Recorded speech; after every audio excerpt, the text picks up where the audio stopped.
तो चलिए आज हम आपको साइंस की दुनिया में केमिस्ट्री से रिलेटेड इलेक्ट्रॉनिक विन्यास ये कुछ टॉपिक और विषय को समझाते हुए आपको विन्यास कराने की कोशिश करते हैं और उसको आप बड़े ध्यान से समझिए। वही देखते हैं, शीर्षक भी हमने डाल दिया है इलेक्ट्रॉनिक विन्यास। क्या ध्यान से देखिए, यह एक नाभिक है। क्या है? नाभिक। और इसकी ये राउंड में ये जो बनाए गए हैं ये सब क्या है? ये कक्ष है, सेल। ये सब क्या है? सेल। सेल के लेयर है। एनर्जी लेवल इसको भी बोल सकते हो। सेल, कोश, ऑर्बिट, कक्षा या एनर्जी लेवल, ऊर्जा स्तर, कुछ भी नाम आपको दे सकते हैं इसको। तो इसमें जिस तरीके से अगर नाम दें तो जो कोष होते हैं आपको पता है वो के एल एम एन, ये 4 कोष होते हैं। 1 नंबर में के लिख देते हैं, 2 नंबर में आप देख लीजिए के एल, 3 नंबर में आप डाल दीजिए आप एम, और 4 नंबर में आपको डाल देते हैं एन। ये 4 के एल एम एन, ये चारों लेवल जो एनर्जी स्तर है या कक्ष है या कोष है, ये इसको इंडिकेट करते हैं। देख सकते हैं यहां पे जो एनर्जी लेवल एन है वो इंडिकेट कर सकता है के एल एम के रूप में कितने 0, के के लिए 0, एल के लिए 2, एम के लिए 3 और एन के लिए 4। और इसी कोष के अंतर्गत आपको पता होना चाहिए क्या आती है? उपकोष। यानी इस सेल के अंतर्गत क्या आती है? सब सेल। और सब सेल क्या होता है? जो एल से इंडिकेट होती है, जो एस पी डी एफ के रूप में होती है, ये सब सेल के अंतर्गत ही आती है। और सब सेल में आपको पता होना चाहिए कि जो फर्स्ट कोष होती है यानी के अंतर्गत आपको क्या होना पता होना चाहिए कि केवल आता है यस, और एन के अंतर्गत एस पी। ठीक है? एन के अंतर्गत एस पी डी और एन के अंतर्गत एस पी डी एफ, ये कोष आते हैं। तो ये जो कोष है जिसको सब सेल कहते हैं, ये कोष के अंतर्गत यस, एल के अंतर्गत एसपी, एल के अंतर्गत आपको एसपीडीएफ, एम के अंतर्गत एसपीडीएफ और एन के अंतर्गत एसपीडीएफ, ये उपकोष आते हैं जो एल के रूप में दर्शाए जाते हैं और जिनको इंडिकेट 0 एस के साथ करते हैं, P1 और D2 और F3 के साथ करते हैं। तो इस तरीके से ये इसके इंडिकेटर हो गए हैं जो एनर्जी लेवल को दर्शाते हैं। आइए अब देखते हैं कि इस उपकोष में कितने एनर्जी लेवल तो दर्ज गए हैं। देख लिए इनमें कितना अधिकतम भर सकते हैं। अगर ये सब सेल में जितना अधिकतम भर सकते हैं तो उसी के अनुसार इस कोष में भी के एल एम में भी अधिकतम एनर्जी लेवल आप दर्शा सकते हैं। तो आइए सबसे पहले इधर देखते हैं सब सेल क्या है? एसपीडीएफ। एसपीडीएफ में आपका जो मैक्सिमम फिल इलेक्ट्रॉन, अधिकतम जो भरे जा सकने वाले इलेक्ट्रॉन है, एस में 2 है और पी में 6 है, डी में 10 है, एफ में 14 है। इसमें 4 ऐड करते हुए आगे बढ़े, 2 4 6 4 10 4 14 है। ये 2 4 6 8 10 के बाद 14 आगे। इस प्रकार हम therefore the cell maximum fill electron in cell, यानी कि तब हम इस प्रकार कोष केएलएम में भी आप मैक्सिमम अधिकतम कितने इलेक्ट्रॉन भरे जा सकते हैं बता सकते हैं, क्योंकि आपको पता है के अंतर्गत यस आता है और यस उपकोष में 2 इलेक्ट्रॉन भरी जा सकती है। एल के अंतर्गत एस पी आता है नहीं, एस और पी यानी 6 2 8 इलेक्ट्रॉन अधिकतम भरे जा सकते हैं। और एम के अंतर्गत एसपीडी यानी 2 6 8 10 18 अधिकतम इलेक्ट्रॉन एम के अंतर्गत भरे जा सकते हैं। इसी तरह एल कोष में आप भर सकते हैं 2 6 8 10 18 18 और 14 32। तो ये अधिकतम k एलिमेंट में भरे जा सकने वाले इलेक्ट्रॉन हुए और कोष में कितने भरे जा सकने वाले ये इलेक्ट्रॉन हुए। तो आइए इसको तो आप देख लीजिए कि इसमें प्रत्येक 4 को ऐड करके प्राप्त कर सकते हैं पीडीएफ। किसमें? यस में 2 4 6 4 10। इसी तरह इस के कोष को यानी 2 है तो 2 को प्राप्त करने के लिए 2 के बाद एल को प्राप्त करने के लिए एम को एन को उसको हम चाहे इस रूप में भी दर्शा सकते हैं और चाहे इस पीडीएफ से जैसे हमने आपको यहाँ इंडिकेट किया। यानी अगर हम बोलते हैं कोष 1 तो कोष अगर 1 होता है तो ये 1 का स्क्वायर 1 हो जाएगा, 1 2 जा 2 हो जाएगा। अब कोष एल के लिए आपको 2 है तो 2 को दर्शाना है तो 2 2 जा 4 2 जा 8। इसी तरह अगर एम है एम के लिए 3 इंडिकेट करते हैं तो 3 3 का 9 3 का स्क्वायर और 9 दूनी के 18 ऐसे प्राप्त कर सकते हैं या एसवीडीएफ के रूप में आप दोनों तरीके से प्राप्त कर सकते हैं। आइए जब कोष और कोष में भरे जा सकने वाले अधिकतम इलेक्ट्रॉन अगर जान गए तब हम चलते हैं अहबाउ प्रिंसिपल की तरफ। जिस नियम के द्वारा किसी भी एलिमेंट का हम विन्यास निकालते हैं इलेक्ट्रॉनिक विन्यास, तो अहबाउ नियम क्या है? प्रिंसिपल इसका देखिए क्या है। पहले इलेक्ट्रॉनिक कम से कम अहबाउ सिद्धांत क्या बोलता है? जो इलेक्ट्रॉन होता है वो कम से कम ऊर्जा वाले कक्षक से अधिक ऊर्जा वाले कक्षक की ओर भरता है। जो इलेक्ट्रॉन भरा जाएगा वो कम ऊर्जा वाले कक्षक से अधिक ऊर्जा वाले कक्षक। तो हम इसका एक फार्मूला इंडिकेट किए हैं, देख सकते हैं कम ऊर्जा स्तर से अधिकतम कैसे लेवल इंडिकेट करता है। आइए देखते हैं।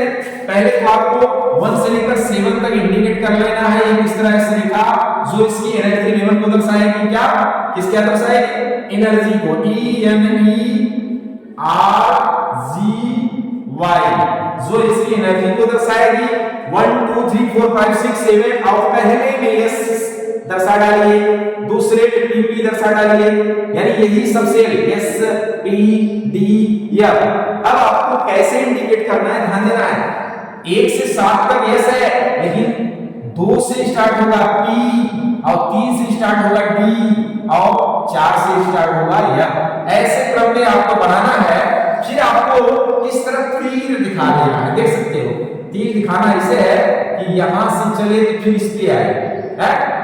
ये 1s हो गया, देख सकते हो। फिर ये 2s हो गया, फिर यहां गया तो ये 2p भी हो जाएगा, ये 3s हो जाएगा। इस तरह ऐसे कम करते हुए आपको कम ऊर्जा वाले कक्षक से अधिक ऊर्जा वाले कक्षक यानी सब सेल में आपके इलेक्ट्रॉन को फिल करना है। तो ये आपका एक तरह से ये सूत्र है, इसको बड़े गौर से देखिए कैसे हमने इंडिकेट किया है, किस क्रम में जाना है।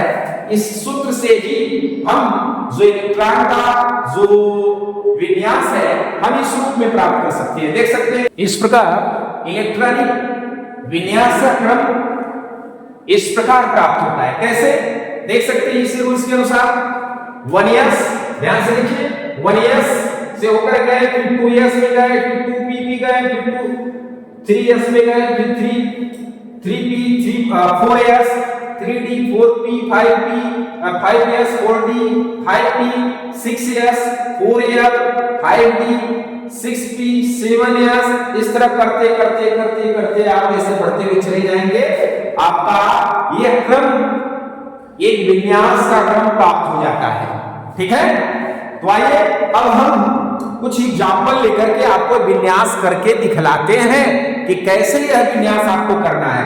जैसे आइए हमने ऑक्सीजन यहां पे ले लिए, क्या ले लिए? ऑक्सीजन ले लिए। तो ऑक्सीजन का क्रमांक कितना होता है? प्रमाण क्रमांक बोलो बोलो। हमने आपको सूत्र दिया था ना, हमने इससे पहले आपको इसी वीडियो में इसी चैनल पे, हम अपने ही चैनल पे आपको वीडियो दिया था क्रम से 1 से लेकर 10 तक के लिए। हाई हीली बेबो का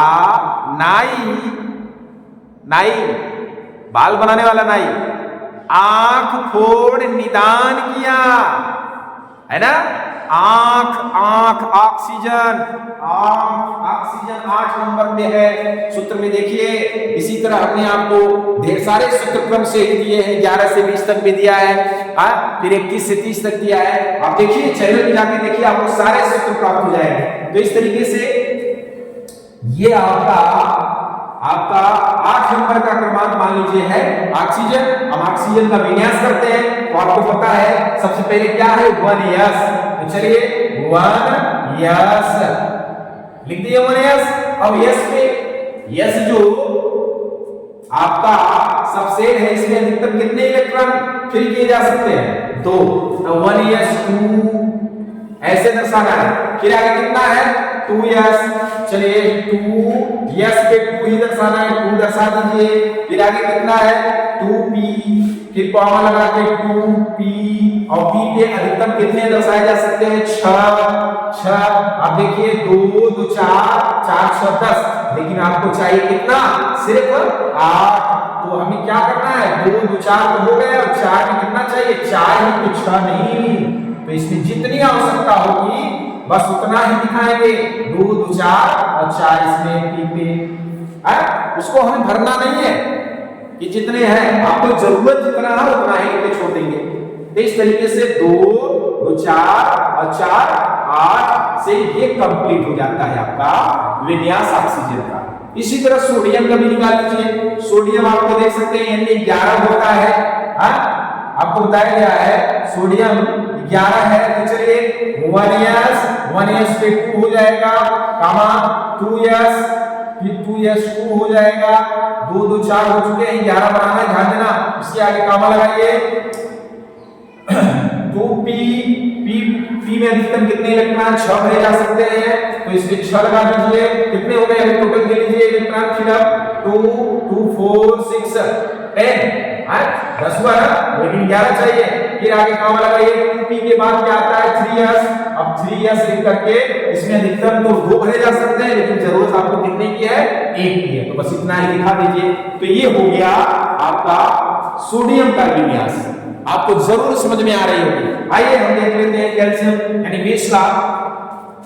इसमें कोई क्रम दिखाइए 1s2 2s2 2p6 है कि नहीं? फिर 3s2, अब 2 ही s में 2 ही तो अधिकतम भरे जा सकते हैं। तो ये दिखाइए, आप देखिए कितने हो गए 2 2 4 6 10 10 2 12। अब 3s के बाद 3p आता है, 3p p में अधिकतम भर जाते हैं, तो 6 भरते हैं, तो 6 लिख लीजिए। टोटल जोड़िए, देखिए 2 2 4 6 10 2 12 6 18। अभी 2 और चाहिए, 20 होना है ना। तो अब 3p के बाद देख सकते हो 3p के बाद 4s आएगा, तो 4s2। इस तरीके से आपका ये भी कंप्लीट कैल्शियम का विन्यास भी प्राप्त हो जाता है। आइए अब इसमें कुछ अपवाद है, अपवाद को भी देख लेते हैं। उस अपवाद को बड़े गौर से देखिएगा। एक अपवाद है, आप देख सकते हैं क्रोमियम 24, एक है कापर 29। क्या है? कापर और क्रोमियम। आइए विन्यास करिए और फिर इसको आपको बताते हैं कि कौन यहाँ कैसे आप अपवाद के रूप में है। क्रम ऐसे ले जाइए 1s2 2s2 2p6 और 3s2 3p6। फिर आगे 4s2 कितने हुए? 2 2 4 6 10 2 12 6 18 18 2 20 20 की नहीं है बच्चा, 24 बनाना है। 4s के बाद क्या आता है? 4s के बाद देखो 3d आता है, तो यहाँ पे आगे आ जाइए 3d। कितने हुए थे? अभी 20 हुए थे, 2 20 हुए थे, 4 कर दीजिए। तो d पे आपको पता है अधिकतम कितने भरे जा सकते हैं? 10, तो इसमें 4 दे दीजिए। लेकिन बस यही पे आपको अस्थायीत्व, ये जो अस्थायी विन्यास प्राप्त किया गया है, यही आपका मिस्टेक है। यहां पे आपको क्या कर देना है? अपवाद के रूप में ये कापर और क्रोमियम यहां मिस्टेक है। इसकी जगह आपको क्या कर देना है? स्थायित्व प्रदान करने के लिए आपस में इनके कोषों को, जिससे कि इनका निश्चय हो सके, तो ये जो 2 है, इसको 2 को आपको क्या किसमें कर देना है? इसको हटा करके इसकी जगह लिख देना है 4s1 और 3d5। स्वाभाविक से इसमें एक कम करेंगे, इसमें एक बढ़ जाएगी, तो ये इसका इलेक्ट्रॉनिक विन्यास ये होगा 1s2 2s2 2p6 3s2 और 3p6। इसको हटा दीजिए, इसकी जगह क्या कर दीजिए 4s1 और 3d5। ये लीजिए 5 और 1 6 6 6 12 2 12 2 14 6 20 20 20 4 24।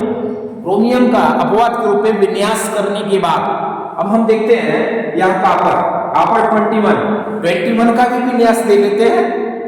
अपवाद में क्या है, यहाँ पे स्थायित्व प्रदान किया जा सकता है, कहाँ स्थायित्व है, तो देखिए वो हो जाएगा इसका विन्यास 1s2 2s2 2p6 3s2 3p6 4s2 3d